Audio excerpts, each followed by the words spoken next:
Boss Please. All right. Hello, everyone, and welcome to Boss Please. I'm Megan. I'm here with Jill and Malynda. Hey, ladies. Hi.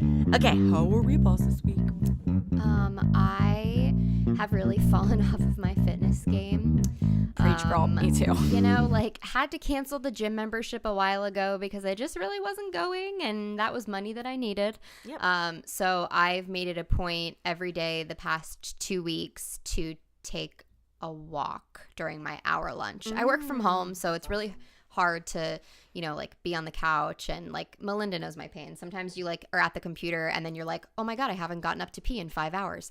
And it's just you're sucked into work, and that's what it is. Very true. So I've taken a walk, and it feels good. It feels good to get up and move, and hopefully I'll be able to make that a priority in the new year. Yeah. We'll see. No, we'll for see. sure. Peeing. Oh, peeing. Getting yeah. up to pee. Yeah, getting up to pee. Yeah, that's important. I need to make a resolution not to pee as much. Okay. Go ahead, Malynda. Oh my gosh. How was I in Boss this week?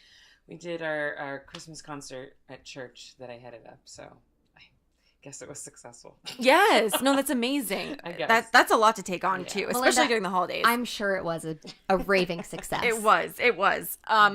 For me, I'm actually going to foresee in the future, because tomorrow I'm going to be a boss. I'm waking up 2 hours before I normally would to do a Skype audition at 8 a.m. That way I can be done before work, but they're in New York, so it's 11 their time. So I'm like, so I'm going to live a life before I go to live my life at work. Text me, girl. I'll be up. Okay, perfect. I'll let you know how it goes. We're always texting. I'll let you know how it goes.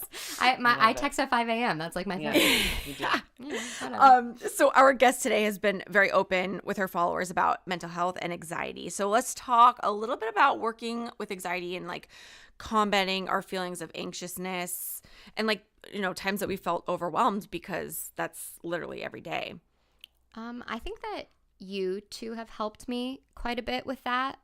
It's very easy for me to get sort of consumed in a project or something else, and just hearing sort of reassurance from you guys being like, don't worry about it, everything's going to be fine, we're going to get it done, it's no big deal. That sort of walks me back from the ledge. And also obviously therapy has been a huge help towards the end of the year, just because I'm not medicated, but I definitely have a lot of anxiousness about things, and I get very easily overwhelmed. I'm a type A, Yeah. If something doesn't go my way in my head, then I have a huge problem with it. So it's something that I constantly have to work on to just be okay with something changing last minute or anything like that.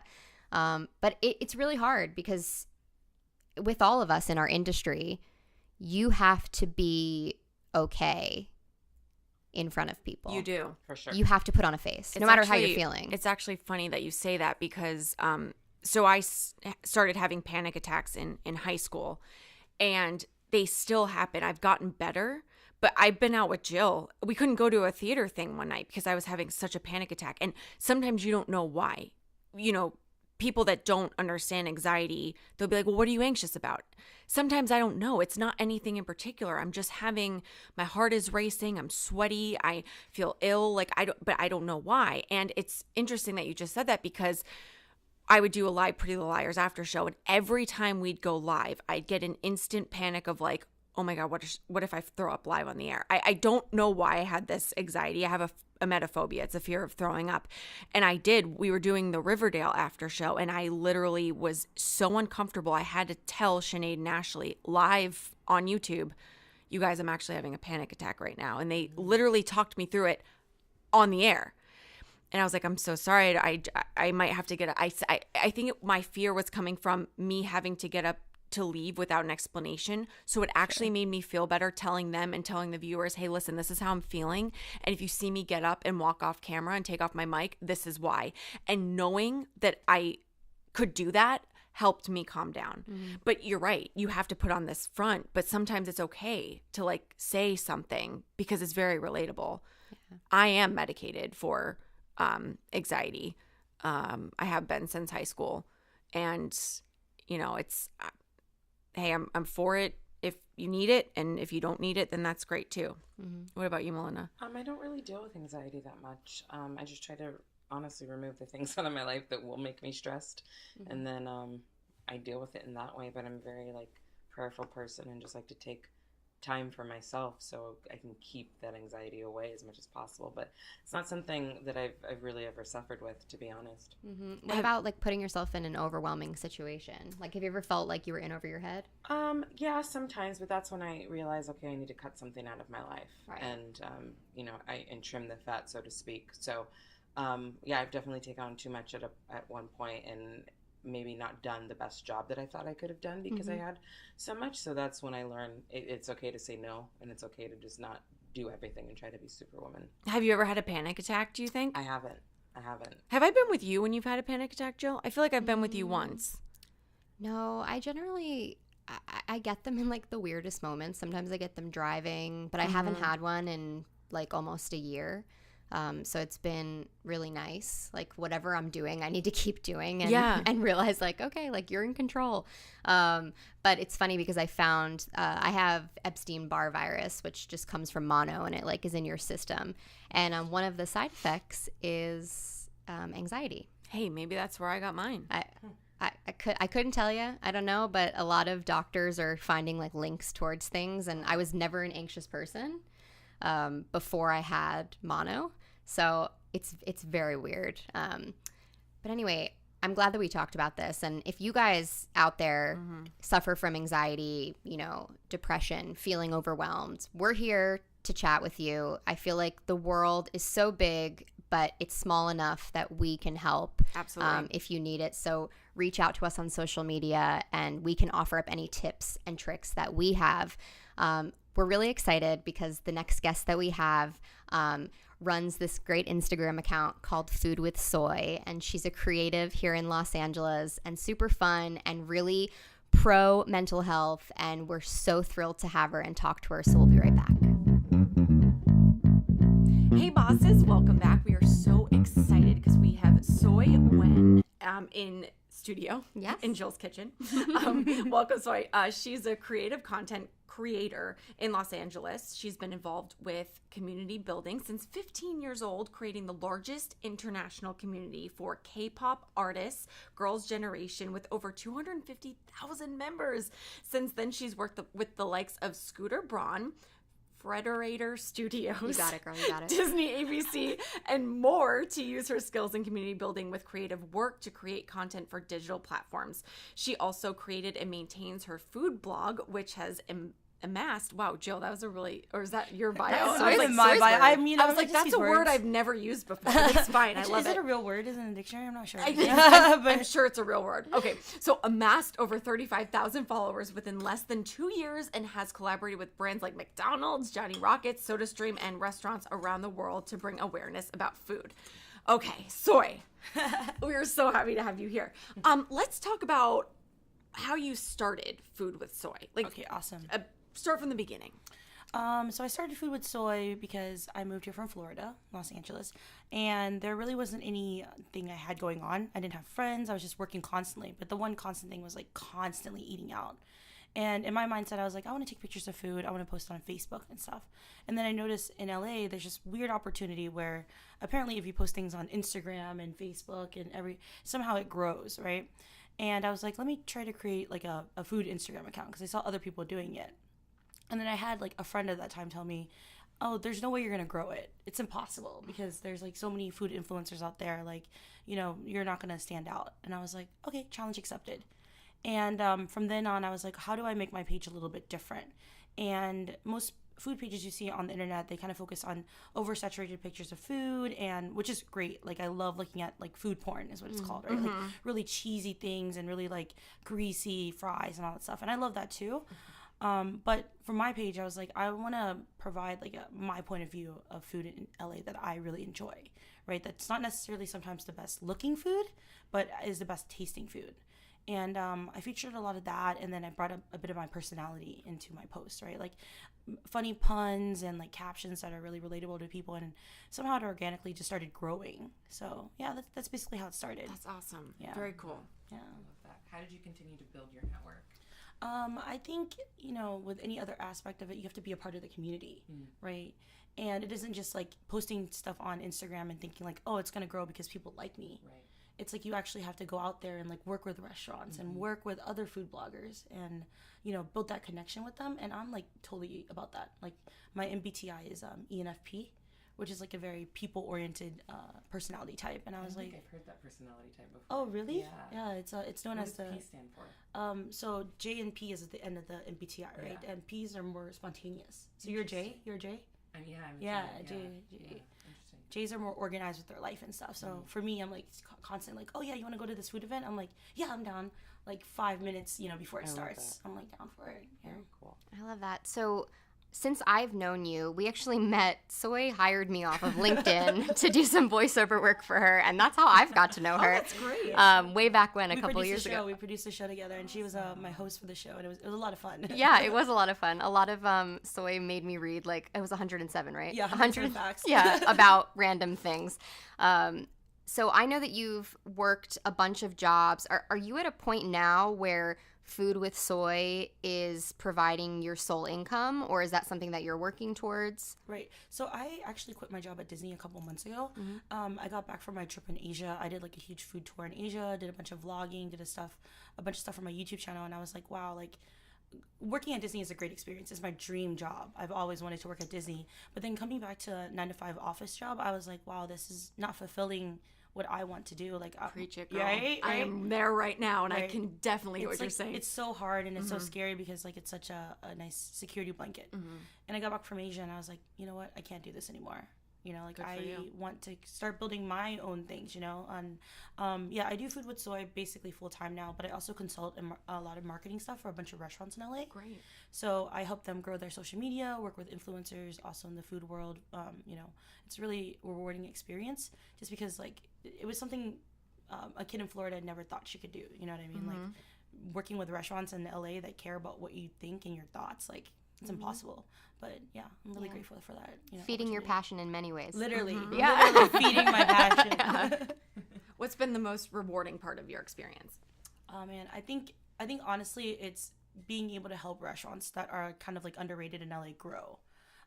Meeting these business owners and meeting these chefs that are like very talented in what they do. The food is fantastic, but yet they're not getting that kind of like people coming in or that word of mouth. Just because a lot of days now, a lot of times it was about Yelp before, and now it's about like Instagram and word of mouth from other friends. So just being able to like go to these restaurants and like talk to these chefs and say like, oh my gosh, like I love your stuff. I want to help promote it and, you know, get other people to come in here and stuff. I think that's like the most rewarding part, to see like these restaurants grow. So when you're following your food handle on Instagram, you actually take followers along with you throughout your day. You know, you're in all different locations. It's food stuff, but also it's you, the personality. Do you feel a certain pressure to be on all the time? Oh man, yeah, I do. Honestly, like you can't really say you're not. But the cool thing about social media is you kind of cultivate what you want people to see. Right. So I mean, it's also like the bad part of social media, right? Because people only see the good moments; they don't really see the bad moments.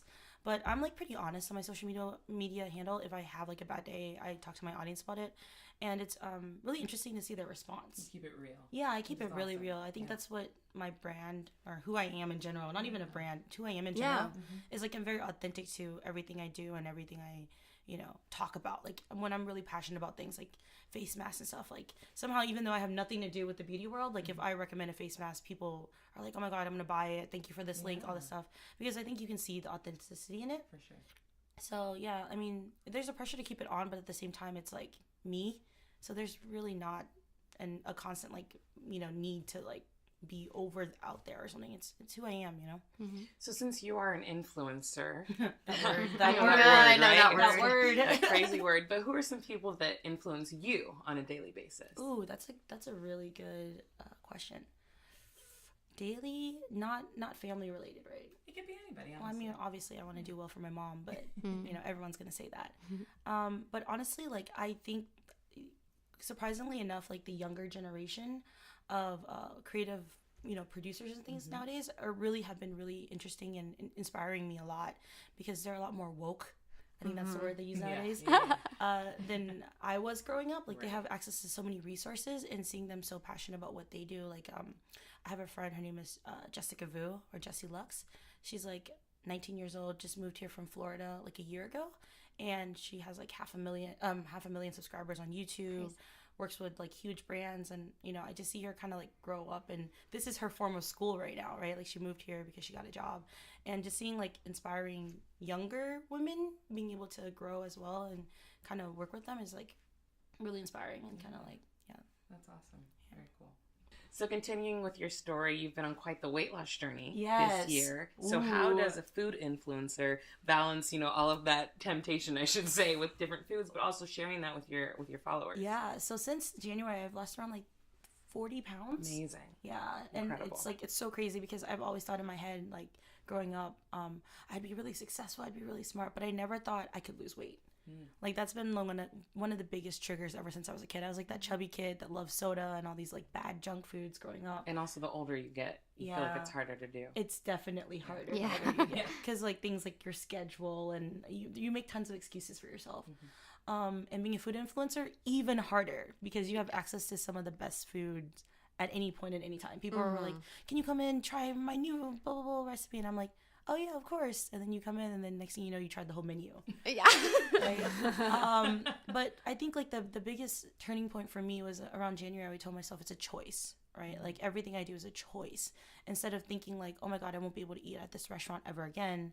It's my choice to choose how much I eat at that restaurant or like what I decide to try at that restaurant and seeing what worked for my body. And I noticed that like I tried to go vegan for a month and bless vegan people. Like I love vegan food and it was a great experience, but I didn't see any real changes in my body. And I was like, okay, well maybe this isn't for me and I have to find out what does work. And for me, it was like cutting out a lot of carbs. Yeah. Yeah. So, I mean, it's logic, right? Like if you cut out carbs, you're going to lose weight. But for my body, it like immediately changed right away. And I was like, okay, well, if I go out to a restaurant and I see a very carby dish, I'll try like, a little bit of it, but I don't have to try like the whole thing. Right? Even though I love noodles and I love rice and I love bread and I love all that stuff. So it's just having that mindset of like, hey, it's your choice, your choice to eat healthier, your choice to eat this amount, your choice to not, if you have that choice, I don't think your body's like as stressed to think that you have to eat it. Yeah. Earlier we were talking about mental health and depression, anxiety, and we shared our thoughts, but you've always been very open with your audience about how you're feeling. Why do you think it's so important to expose that side of you, which is great? Yeah. I'm all for it. Yeah. I think for me, it's honestly, I'm a very, like I mentioned, ENFP, so I'm a very feeling-based person. So it wasn't intentional that I was sharing my feelings and stuff. It's just kind of like, okay, I'm an Aries, I'm also an ENFP, I love talking about my feelings, and it just I just start almost like I felt like recklessly doing it at the beginning, just like, oh, these are all my thoughts. But then when my audience started responding more to it, I realized like the responsibility that came with it, and I became more careful about like what type of image I'm putting out there of like depression and anxiety and stuff, right? Instead of just talking about how sad I am or how depressed I am, I was kind of putting it in more a positive spin, and it kind of helped change my attitude about it as well. But just seeing people's responses, I think, and seeing that, they relate to this, or like, this really helped them through their day, really honestly helped me as well. I don't know if that really answered the question. No, it did. Yeah, I don't know. It's a very like tough subject because there's no right or wrong answer, right? Like how do you decide to express yourself to whatever audience, whether it be your family, friends, or like to a bigger spectrum of audience, is like up to you, and I don't think you should put too much pressure on it. Well, I know something that's helped me personally with following you is that you're very like honest about being away from family and being really far, and you have siblings, and it's really freaking hard to be over here like trying to make your dreams come true. Right. And I've always appreciated how authentic you are, especially during your trips home and seeing, your family and your brothers. And it's just like, it makes me feel like I'm a little less alone. Yeah. Oh, that's so sweet. Thank you so much. Because like family is a lot to me. I know like all three of us are very close with our families. Yeah. So for you to sort of like be vulnerable in a sense and like expose that side of yourself and expose like that, like it does like really suck every time I leave. Yeah. Like that's really important. Aww, what kind of response have you gotten from your followers, like directly? Well, it's really funny because I made some YouTube videos with my little brothers because they've always wanted to be on YouTube. They're like, oh my gosh, Mom won't let us be on YouTube. So the workaround was like, if I had a YouTube channel, they could be featured on it, right? So then we made some videos, and we posted it online, and then They're hilarious, by the way. Yeah, they're so cute. My little brothers are the cutest thing. I have like 5 siblings, but my 2 youngest ones, the cutest. Oh my gosh, I love it. Yeah, and they like got recognized one time at the beach or something, and I was like, this is so annoying that you guys are so happy about something like this. They're like, yeah, like, and then they were like, yeah, can you Skype with them? I was like, why are you talking to strangers on the street? Like, they're like other kids their age, right? They're like, oh my god, they saw you in a video and they want to like meet you, and I was like, no, you need to delete that number right away. This is not okay. It's so funny. But you know. My audience really loves them a lot too. Like I post pictures of them and I post video clips of them and like little things like that. Like one time my little brother was like jokingly like, I don't know, on my birthday no one ever gives me a birthday card, so I like post on my Instagram. I was just kidding, and then a bunch of people were like, oh my god, what's your home address? I want to send birthday cards to him. And then he got a bunch of birthday cards, and I was like, wow, this is like the power of like I don't know, social media in a positive way, right, which like, is so important. Yeah, it's so great. And I was like, wow, you just made this like little kid in Florida really happy, and you don't even know him. And I was like, oh, that's really special that other people care about my siblings as much as I care about them. That's so cool. Yeah. So what advice would you give to anyone that's feeling kind of stuck where they are in their life? I feel like I'm constantly feeling stuck, and that's what's so great about it. You gotta constantly evolve, right? I think if you're feeling stuck, then you have to kind of be a little bit introspective. I like to step away from the situation or the problem and think about like, why am I feeling this way and how can I change it? I mean, it seems like very basic things, but like we have to remind ourselves to do it a lot of times. It doesn't come intuitively like, oh man, I have to like step back and think about like these situations. But I think if you're able to step back a little bit and kind of like look at the the whole scope of things, you're able to find a solution a lot better. Yeah. And sometimes it might not be the right solution at the time either. So I would say not to be too hard on yourself and just to keep trying. I think that's the only way to do it. That's great. Where can people go to find you?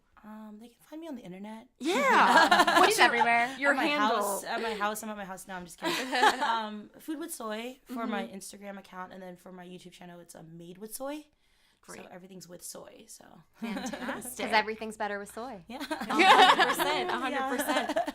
Anything else, ladies? No, we good? I think she's wonderful, and we're so happy to have her. So thank you so much for joining us, and we can't wait to see more content that you're going to create. Thank you so much. Thanks for having me. All right, bosses. We'll see you next week. Bye. Follow us on Twitter, Instagram, and Facebook at Boss Please Pod. And don't forget to rate, comment, and subscribe on iTunes.